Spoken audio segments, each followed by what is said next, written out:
Okay, so we're back for the second session for June 5th, 2021, Brand Management, Benazir University. Let's continue with what we were doing in the first session.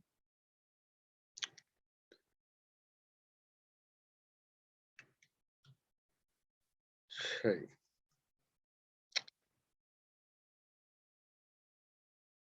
Okay, so assuming you can hear me, copy testing की बात हो रही थी। तो ये copy testing की shortcomings की मिसाल यहाँ दी हुई है कि साइनफेल्ड एक बड़े लॉन्ग रनिंग टेलीविजन सीरियल था, 10 साल चला है वो। तो उसकी जब टेस्टिंग की गई तो टेस्टिंग में जो है वो देखा कि रिस्पांस जो है वो हल्का फुल्का आ रहा है, लूक वार्म, कुनकुना जिसे कहते हैं। It's not a hot response.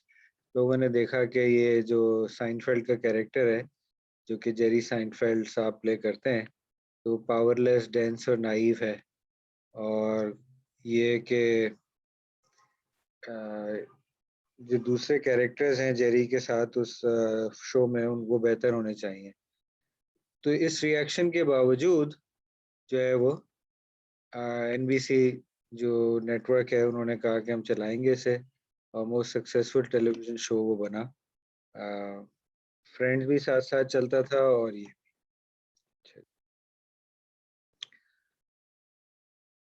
okay, digital marketing is a whole big field. It's still evolving as technology develops. Television advertising के बाद आते हैं रेडियो एडवर्टाइजिंग पे।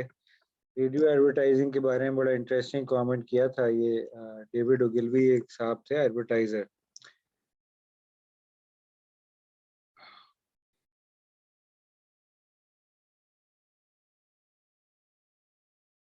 उन्होंने रेडियो को सिंड्रेला मीडियम कहा था। सिंड्रेला की स्टोरी आप लोगों ने पढ़ी हुई है या सुनी हुई है?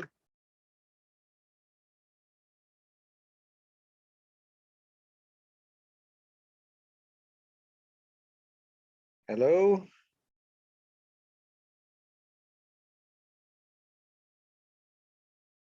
Can you hear me people? Yes sir, वो जो शूज सैंडल खो जाती है उसकी। जी जी जी। तो वो सिंड्रेला का याद है ना कि वो जब उसको फेरी गॉड मदर आती है तो वो उसको जादू से ट्रांसफॉर्म कर देती है, उसके कपड़े बिल्कुल प्रिंसेस जैसे हो जाते हैं, और वो चूहे होते हैं वो घोड़े बन जाते हैं, और कुत्ते जो है वो कोचमैन बन जाते हैं। कोच जो उनकी मुमकिन जो है कोच बन जाती है, तो वो मैजिकली ट्रांसफॉर्म हो जाती है सिंड्रेला जो है प्रिंसेस में। और जब 12 बजते हैं, वो जब प्रिंस प्रिंस के साथ जो है उनके महल में मिली आती हैं, जो बॉल होनी थी, डांस बॉल जो होती है, तो 12 बजते ही वो सारे फिर तब्दील होकर नॉर्मल उसमें वो आ जाते हैं, सिवाय उनके ग्लास स्लिपर्स के। तो सिंड्रेला मीडियम डेविड ओगिलवी ने इसलिए कहा था रेडियो को कि अगर चल जाए तो वो सिंड्रेला की तरह बड़ा इफेक्टिव होता है, क्योंकि रेडियो निस्बतन बड़ा लो कॉस्ट होता है टीवी के मुकाबले, और अगर नहीं चले तो वो बिल्कुल फ्लॉप। तो इसमें बड़े देखना होता है। अक्सर आप अगर रेडियो एड्स कभी सुनने का इत्तेफाक हो तो आपको अंदाजा होगा कि ये टीवी कमर्शियल का जो ऑडियो ट्रैक है वही लेके ना उस पर कोई मेहनत करें, और उसका ऑडियो ट्रैक जो है वो रेडियो पे चलाते हैं। तो उसका कुछ तो फायदा हो सकता है कि जिन्होंने टीवी ऐड देखा हो वो ऑडियो ट्रैक सुन के कोई याद आ जाए, तो जिसे कहते हैं उनको उनकी मेमोरी में रीइंफोर्स हो जाए। मगर अगर जिसने टीवी ऐड नहीं देखा हुआ तो अक्सर जो है वो सिर्फ ऑडियो के ट्रैक से समझ नहीं आता कि ये कॉन्टेक्स्ट, ये बैकग्राउंड है क्या। ये तो एक सस्ता और आसान तरीका है रेडियो ऐड बनाने का कि अगर टीवी ऐड बना हुआ है तो आप फिर उसको उसका ऑडियो ट्रैक चला दें। बट आइडियली तो ये करना चाहिए कि मीडियम को देखते हुए, ऑडियो मीडियम है उसको देखते हुए इश्तिहार जो है वो बनाना चाहिए। इसमें इन्होंने डेविड ओगिलवी साहब ने, जो कि एडवर्टाइजिंग के बहुत बड़े प्रैक्टिशनर थे, मतलब इनकी अपनी एजेंसी थी जो आज भी इनके नाम से जानी जाती है, तो गुजर गए अब ओगिलवी के नाम से। तो इन्होंने 4 गाइडलाइंस दी थी कि रेडियो एड में सबसे पहले तो अपने ब्रांड को जल्दी फौरन उसका जो है वो नाम ले लो, और फिर बार-बार नाम लेते रहो, ठीक है ना? और जो बेनिफिट मिलना है आपके प्रोडक्ट से उसका जो है वादा वो कर लो, और फिर जो है उस वादे को भी रिपीट करते रहो। तो रेडियो एड आप थोड़ा-सा लंबा भी चला सकते हैं। टीवी कमर्शियल में कॉस्ट लिमिटेशन की वजह से अमूमन 30 सेकंड्स के एड्स होते हैं। ओगिलवी की अगर आप एडवर्टाइजिंग पढ़ ही रहे हैं तो एक किताब है ओगिलवी की, ओगिलवी ऑन एडवर्टाइजिंग। ये अगर आपको कहीं से मिल जाए, पीडीएफ शायद आपको मिल जाए, तो ये आप ज़रूर पढ़िएगा। बड़ा इंटरेस्टिंग एक पर्सपेक्टिव आपको मिलेगा एक एडवर्टाइजिंग के बंदे का। उसमें बेतहाशा मिसालें भी हैं एडवर्टाइजिंग की जो उन्होंने ओगिलवी ने बनाए थे। ठीक है जी। टीवी, रेडियो, प्रिंट की बात कर लेते हैं। प्रिंट जो है वो आज भी इंटरनेट मीडियम के बावजूद जो है उसकी बड़ी अहमियत है, और हमारे यहाँ नहीं है क्योंकि उसमें शायद फैक्टर ये है कि, चलें आप बताएं हमारे यहाँ प्रिंट मीडियम क्यों इतना कॉमन नहीं है, ये इतना अहम क्यों नहीं है पाकिस्तान में? प्रिंट में न्यूज़पेपर और मैगजीन्स आ जाएंगे प्राइमरली।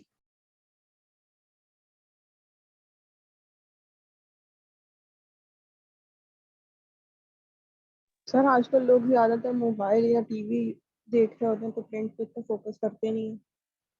सही। अब इसमें से आजकल हटा दें, हमेशा से पाकिस्तान में जो है रीडिंग की तरफ जो है रुझान रहा नहीं है। हमारी पूरी जो नेशनल एक हैबिट है वो यानी पढ़ने को, किताब पढ़ने को या कोई चीज़ पढ़ने को हम एक शायद तौहीन समझते हैं।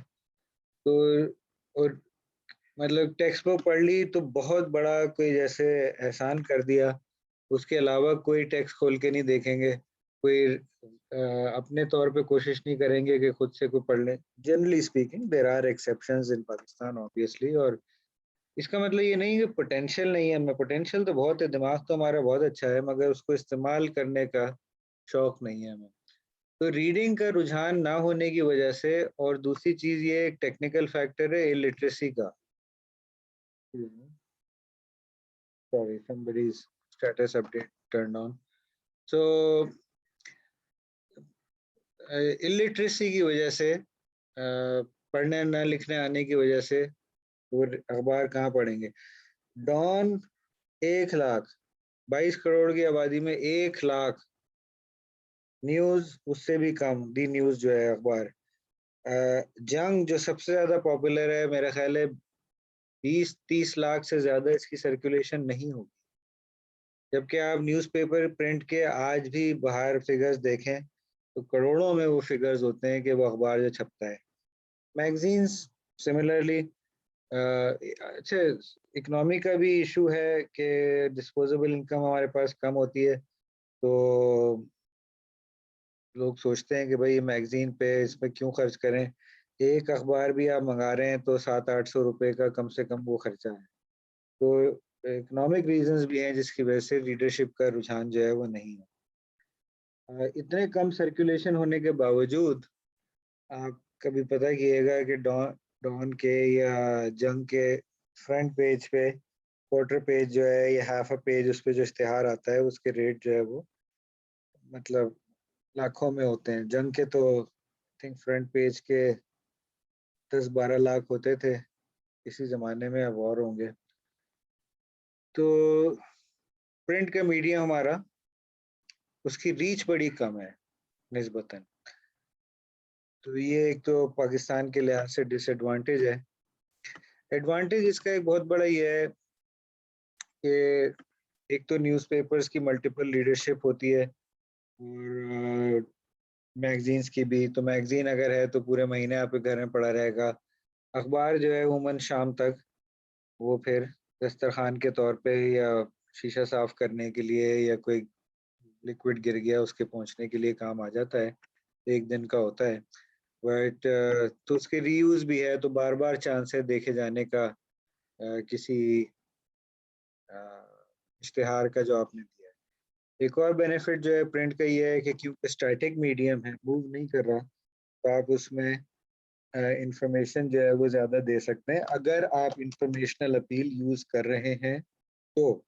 ठीक है?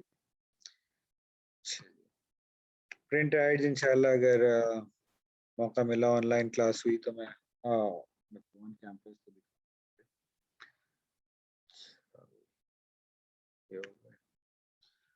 ये पढ़ लीजिएगा, एब्सोल्यूट एक स्वीडन के वोडका का ब्रांड है और वो अमेरिका में इंपोर्ट होता था। और 1,09 लीटर का केस, यानी एक एक लीटर की 9 बोतलें जो है आप समझ लें, वो जो है बिकती थी अमेरिका में आज से 40 साल पहले। हाँ, वेरी गुड।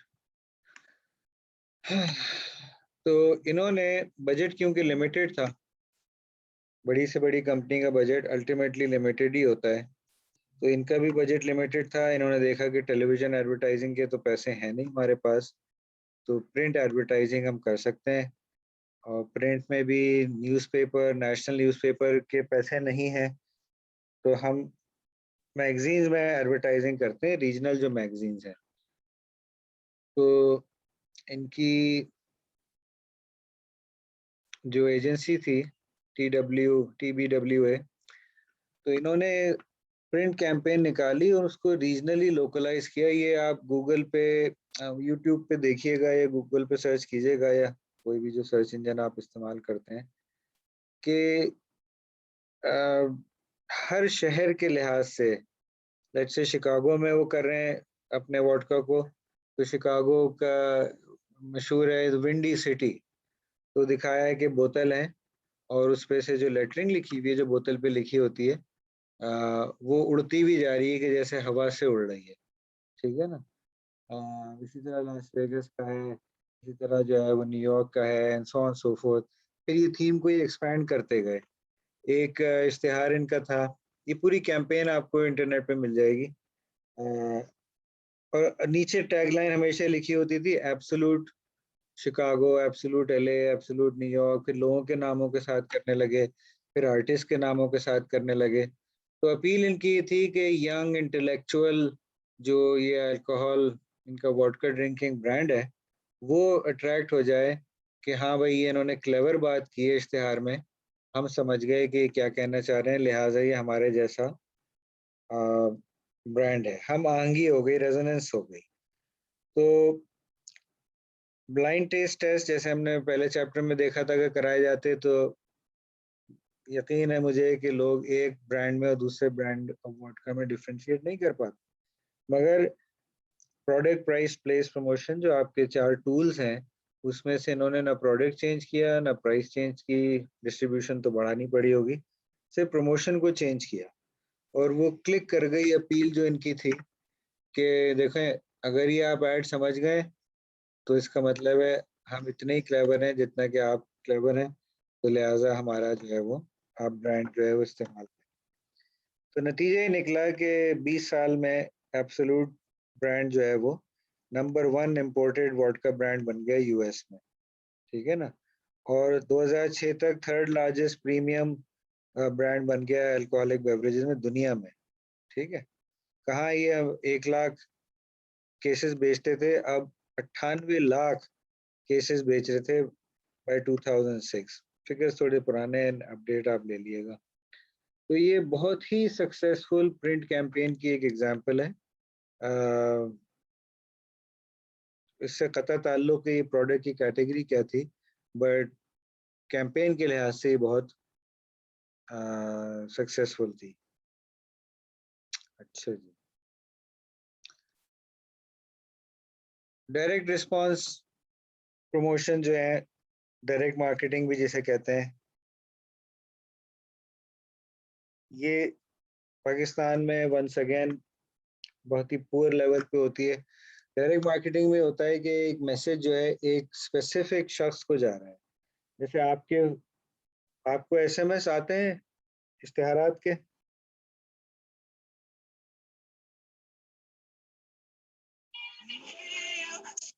Excuse me.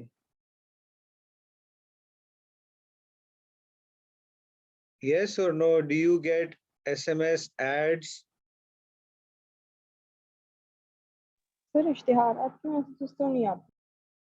नहीं, वो आती हैं ऑफर्स कि ये चीज खरीद लें, प्रॉपर्टी के आते हैं, कोई let's say hair fall solution के या कलरिंग के या वेकेशन के, किसी किस्म के कोई एसएमएस आते हैं आप लोगों को? सर वो ये डॉट वगैरह वालों के इनके जैसे आते हैं कि 50% ऑफ है तो आ जाएं, ये सेल है ये वो। किसके आते हैं बताइएगा दोबारा। सर जैसे जे डॉट वगैरह। अच्छा, ये आप कौन है? मुझे आपके आवाज से पहचान में नहीं आ रहा है। सर फिजा। जी फिजा, फिजा आपने जे डॉट की आप कस्टमर हैं? No sir. हाँ, तो चले खैर, आप फिर भी ब्रांडेड जे डॉट जैसे या दूसरे किसी ब्रांड के लेती हैं कभी कभार? Yes sir. हाँ, कभी तो कभार। चले फिर भी आप टारगेट मार्केट का एक हिस्सा है कि आप जे डॉट नहीं जा रही, मगर चलें जे डॉट वाले एडवर्टाइज आपको कर रहे हैं। मगर मुझे जैसे आते हैं तो वो इतने गैर मुतल्लिका एसएमएस आते हैं कि जिस प्रोडक्ट कैटेगरी से मेरा कोई ताल्लुक ही नहीं है, ठीक है ना? तो ये अंधाधुन डायरेक्ट मार्केटिंग है, यानी आ तो मेरे नंबर पे वो एसएमएस रहा है। I am a specific person with a specific profile. अगर आप जियोग्राफिक, डेमोग्राफिक, साइकोग्राफिक ये बिहेवियरली मुझे सेगमेंट करें तो I am I have characteristics, और मुझ जैसी कैरेक्टरिस्टिक्स वाले ही बहुत सारे लोग होंगे। मगर मैं कोई 5 साल के बच्चे से जो लेट से भाई फेरों में रहता है उससे मुख्तलिफ होऊंगा, और कोई 80 साल जो हॉस्पिटल में पढ़े हुए हैं वो उनसे मैं मुख्तलिफ होऊंगा। मगर मैसेजेस जो है वो कम्प्लीटली रेलिवेंट आते हैं। होना क्या चाहिए डायरेक्ट मार्केटिंग में आइडियली, कि आपको पता हो कि आप मैसेज भेज किसको रहे हैं। तो आपका जो मोबाइल नंबर है वो अगर आपके नाम पे रजिस्टर्ड है तो आपने शनाख्ती कार्ड की कॉपी या शनाख्ती कार्ड नंबर उनसे शेयर किया होगा। शनाख्ती कार्ड के नंबर के तहत आपको पता मिल सकता है, आपको एज पता चलती है, जेंडर पता चलता है। जेंडर किसी हद तक नाम से भी अमूमन पता लग जाता है। एज है उससे आपको एक डेमोग्राफिक प्रोफाइल मिल सकती है। तो कुछ प्रोफाइलिंग करके ये मैसेज भेज सकते हैं, मगर नहीं भेजते। है ये कि आपको 1 लाख एसएमएस भेजने हैं, वो बहुत सस्ते में चला जाएगा। लोग कहते हैं यहाँ से लेके नंबरों तक यहाँ तक भेज दो। तो नतीजा उसका ये होता है कि बेशक वो सस्ता है एसएमएस भेजना ऐसे, मगर उसका रिस्पांस रेट जो है इंतहा से ज़्यादा पुअर है। और डायरेक्ट रिस्पांस का एक सबसे बड़ा फ़ायदा ये है कि आप, इधर लिखा ना स्पेसिफिक कस्टमर्स, क्या आप मेजर कर सकते हैं कि हमने जिसको भेजा था उससे रिस्पांस क्या आया, ठीक है ना? अब इसके बड़ी वियर्ड जो वियर्डेस्ट एग्जांपल मैं कहूँगा वो ये है कि टेलीनॉर की तरफ से मुझे चंद साल पहले मैसेज आया 18 फरवरी को, एसएमएस, कि अगर आपको अपने लव्ड वंस को ग्रीस में, यूनान में वैलेंटाइन मैसेज भेजना है तो ये कॉल करनी है, तो ये हमारे रेट है, ठीक है? अब भाई टेलीनॉर के पास नाम, पता, एज, जेंडर, सारी सब चीज़ें मौजूद हैं। तो उन्होंने कुछ भी नहीं देखा, ये भी नहीं देखा कि किस तारीख को वो ये मैसेज भेज रहे हैं। वैलेंटाइंस डे होता है 14 को, भेज रहे हैं वो मैसेज 18 तारीख को। मैंने कभी कोई ग्रीस कॉल की या ग्रीस में जो है मैंने कोई मैसेज भेजा या मेरी एज प्रोफाइल देखें, सो एब्सोल्युटली इररेलेवेंट यहाँ डायरेक्ट मैसेजेस आते हैं। ये स्टोर कौन सा था,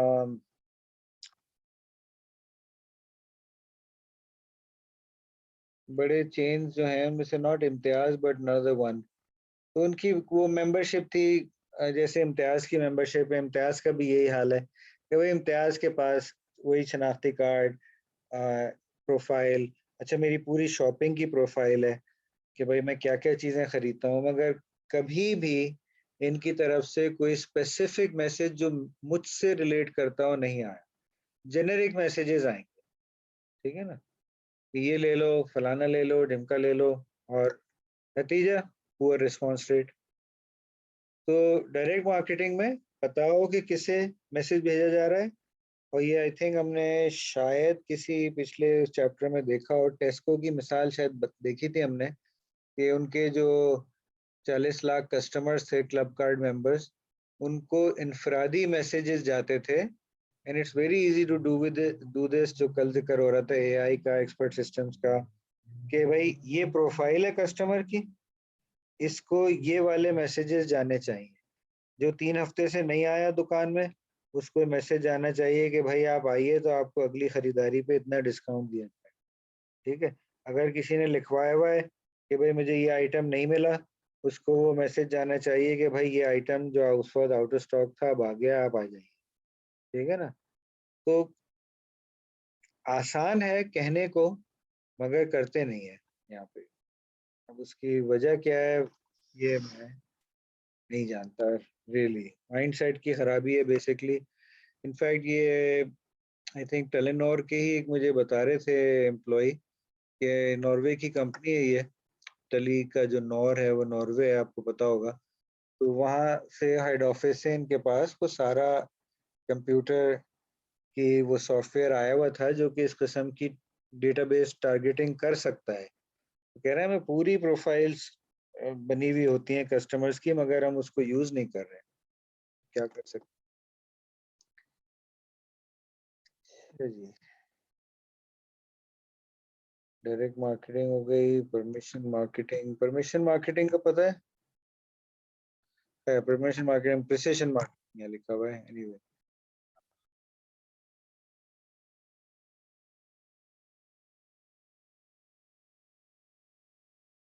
तो ये डेटाबेस मार्केटिंग की जिसकी बुनियाद पे डायरेक्ट मार्केटिंग होती है, डेफिनेशन है, देख लीजिएगा। और ये है पेज 229 पे। अच्छा भाई, नो सर जी, नो सर जी, नुमान नुमान भी आ गए। नो सर जी का क्या कॉन्टेक्स्ट था, मुझे समझ नहीं आया।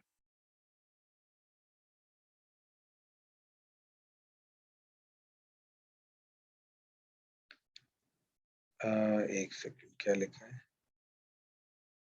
ओह अच्छा अच्छा अच्छा, सॉरी, वो चैट विंडो खुला हुआ नहीं होता तो मैं नुमान देख नहीं पाया था। परमिशन मार्केटिंग में कह रहा था, ये पिछले कुछ सेशंस में कराया था, कि आप किसी को इश्तिहार भेजेंगे या उसको कोई ईमेल भेजेंगे, एसएमएस भेजेंगे, अगर आपने रजिस्ट्रेशन के वक्त उससे कस्टमर से इजाजत ले ली ही है कि भाई हम आपको मैसेजेस भेज सकते हैं, तो रिस्पॉन्स रेट जाहिर है ज्यादा आएगा। वो कहलाती है परमिशन मार्केटिंग। यहाँ जो लिखा हुआ है वो है प्रिसिशन मार्केटिंग, जो हम बात कर रहे हैं, data analytics, big data, AI, expert system use करके, डेटाबेस को अपने यूज करते हुए आप स्पेसिफिक कस्टमर को स्पेसिफिक मार्केटिंग जो है वो करते हैं। ये आप देखें, प्रॉक्टर एंड गैम्बल ने डेटाबेस बनाया ताकि वो पैम्पर्स के जो डाइपर्स हैं डिस्पोजेबल, वो इंडिविजुअलाइज बर्थडे कार्ड भेज सकें, रिमाइंडर लेटर भेज सकें कि भाई अब बच्चा आपका बड़ा हो गया है, अब अगले साइज के जो पैम्पर हैं वो आपने इस्तेमाल जो है वो करने हैं। और अगर आपने ट्रम्प कैंपेन जो 2016 में हुई थी, शायद आप छोटे हों जरा उस वक्त, तो कुछ और मशागिल हों आपके। बहरहाल उस वक्त जो उनकी कैंपेन में एक कंपनी इन्वॉल्व हुई थी कैम्ब्रिज एनालिटिका के नाम से, उन्होंने बड़ी प्रिसिशन डेटाबेस मार्केटिंग की थी ट्रम्प के लिए, कि डेमोक्रेट जो उनकी अपोजिंग पार्टी है उनको वो मैसेजेस भेजे कि वो डेमोक्रेट से मुतनफ़िर हो जाएं और वोट ना डालें अपने डेमोक्रेटिक लीडर को, डेमोक्रेटिक पार्टी के लीडर को। और रिपब्लिकन्स को ऐसे मैसेज भेजे कि वो आग लग जाए उनको कि भाई अगर ट्रम्प नहीं जीते तो फिर जो है बड़ी मुसीबत हो जाएगी, और मैक्सिकन जो है बॉर्डर से आन के तबाही मचा देंगे और इमिग्रेंट्स यूं कर देंगे और फलाना हो जाएगा, ढिमका हो जाएगा। तो वो बड़ी प्रिसिशन टारगेटिंग उन्होंने की है। और डेटाबेस मार्केटिंग, जो कल भी हम बात कर रहे थे कि हमारे जो माइक्रोफोन है फ़ोन का, वो मोस्ट लाइकली ऑलवेज ऑन है। हमारे सारे messages, email, chat, WhatsApp conversations, chat, everything is being analysed और उसकी बुनियाद पे फिर हमें एडवर्टाइजिंग से टारगेट किया जाता है। इन सम केसेस वेरी प्रिसाइजली, जैसे कल हमने मिसालें देखी थी, और इन सम केसेस अभी भी कुछ ना कुछ गड़बड़ हो जाती है। आउटडोर एडवर्टाइजिंग है, बिलबोर्ड्स, बिलबोर्ड भी प्रिंट में आते हैं, पोस्टर भी प्रिंट में आते हैं। दिस इज नॉट टेलीविजन और सॉरी न्यूज़पेपर और मैगजीन टाइप प्रिंट, बट क्योंकि प्रिंट अब तो बल्कि अब दीवारों पे आपने देखे होंगे जो बहुत बड़े बड़े इश्तिहार हैं पूरी बिल्डिंग की साइड पे वो होते हैं, तो वो भी एक्चुअली प्रिंट होते हैं। एक जमाना था कि वो पेंट किए जाते थे, एक बेचारे रस्सी के जरिए प्लैंक पे लटक के पेंटर वो पेंट करता था पूरा इश्तिहार जो है बिलबोर्ड पे। अब जो है वो इश्तिहार प्रिंट होता है बाकायदा और वो फिर उसको चिपका दिया जाता है। बिलबोर्ड्स का शायद आपके इल्म में हो कि कराची में सुप्रीम कोर्ट ने बैन कर दिया था क्योंकि कुछ हादसात भी हुए थे और एक बदनुमा भी हो जाता है। शहर के हर जगह जो है वो कपड़े, जूते और खाने के इश्तिहार जो है लगे हुए हैं, तो वो शहर की खूबसूरती क्योंकि वैसे भी नहीं है, वो मज़ीद कम हो जाती है। तो कुछ दुनिया के ममालिक में तो बिलबोर्ड एडवर्टाइजिंग बैंड है, जैसे कि यहाँ पे बैन हो गई थी मगर वो सेफ्टी रीजंस की वजह से। अच्छा जी, ये टेक्नोलॉजी का है, देख लिएगा कि वो कंबाइन कर रहे हैं जापान वगैरह में। जो बिलबोर्ड है उसमें कैमरा और सेंसर लगे हुए हैं ताकि वो लिंक कर सके लोगों को, ज़्यादा टारगेटेड एड जो है वो भेज सके। गुरिल्ला मार्केटिंग का खैर मैं आपको नेक्स्ट टाइम करा दूंगा विद एग्जांपल्स। ये गुरिल्ला मार्केटिंग में बेसिकली ये होता है कि आप गुरिल्ला वॉरफेयर से निकला है। हम लास्ट टाइम वॉरफेयर की बात कर रहे थे कि बिजनेस जो है वो भी एक वॉर है, ठीक है ना। तो उसमें कस्टमर्स आपके टेरिटरी हैं और कंपेरेटर्स आपके एनिमीज हैं। तो गुरिल्ला वॉरफेयर में ये होता है कि कम साइज की फोर्स जो है वो छोटे छोटे हमले करती है एक बड़ी एनिमी पे जिसका वो आमने सामने आकर मुकाबला नहीं कर सकते, ठीक है ना। तो उससे वो जो बड़ी फौज है वो तंग बहुत आ जाती है और बहुत दफा उन्हें पीछे हटना पड़ता है। तो इसी तरह गुरिल्ला मार्केटिंग में ये होता है कि बजट अगर आपके पास कम है तो आप डायरेक्ट तो मुकाबला कर नहीं सकते, तो फिर आपको ट्रिकी मेथड्स, कोई लो कॉस्ट मेथड निकालने पड़ते हैं जिसका इम्पैक्ट जो है वो आपकी टारगेट मार्केट पे ज़्यादा है। यहाँ इन्होंने ऑस्कर मेयर जो हॉट डॉग्स बनाते हैं ये उनकी मिसाल दी हुई है। वो गाड़ी की शक्ल ही हॉट डॉग के उसमें दे दी है और जी कैरेक्टर जो है वो हॉट डॉग के वो पहन के कटआउट जो है वो जाते हैं मुख्तलिफ जगहों पे वेरियस इवेंट्स में। यही चीज़ यहाँ रेड बुल ने की थी पाकिस्तान में भी और दूसरे मालिक के वॉक्सवैगन जो बीटल होती है पुरानी, और जब शुरू में किया था, अब तो और बेहतर गाड़ियां इन्होंने ले ली हैं। उस पे एक बड़ा सा कैन जो है वो लगा हुआ गाड़ी पे और ये मुख्तलिफ यूनिवर्सिटी के कैंपसेस जाते थे और वहाँ फ्री सैम्पलिंग जो है वो रेड बुल की करते थे। और इनके जो ये सेल्स पर्सन होते थे, प्रोमोटर्स में लड़के लड़कियां भी शामिल होते थे, तो बड़ा वो इंटरैक्टिव जो है वो सेशन रहता था और स्टूडेंट बॉडी के लिए बड़ा वो इंटरेस्टिंग सेशन होता था। और उनको प्रमोशन का, सैम्पलिंग का बेसिकली मौका मिल जाता था। इसके मुकाबले में अगर वो इश्तिहार चलाते, उसमें खर्चा ज़्यादा आता है और शायद टारगेट मार्केट उसको नहीं भी देखती है और इम्पैक्ट इतना नहीं आता। अच्छा जी, movies, airlines, lounges and other places, मुख्तलिफ जगहों पे वो किया जा सकता है। अच्छा, प्रोडक्ट प्लेसमेंट। ये इस सेशन में एक हो जाएगा और फिर हमारे तीसरे एक्चुअली मुख्तसर सेशन का वक्त हो जाएगा।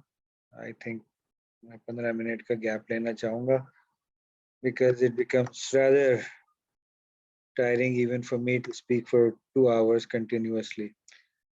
प्रोडक्ट प्लेसमेंट का पता है क्या चीज़ होती है?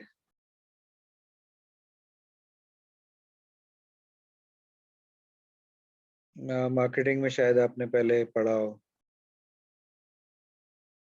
चलो, तो 15 लोग आ गए।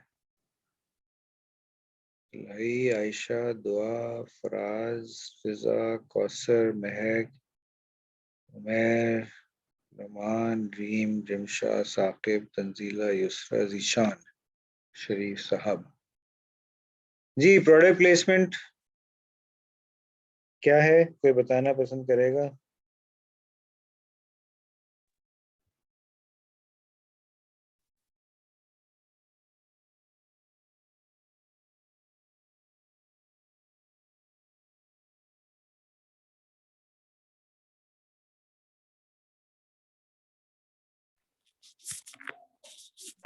सर प्रोडक्ट में 4P में प्लेस का पढ़ा है, प्रोडक्ट प्लेसमेंट का नहीं पढ़ा है।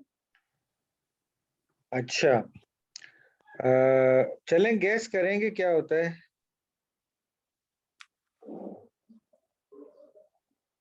सर लोगों की इनकम के हिसाब से हम प्लेस को चूज करते हैं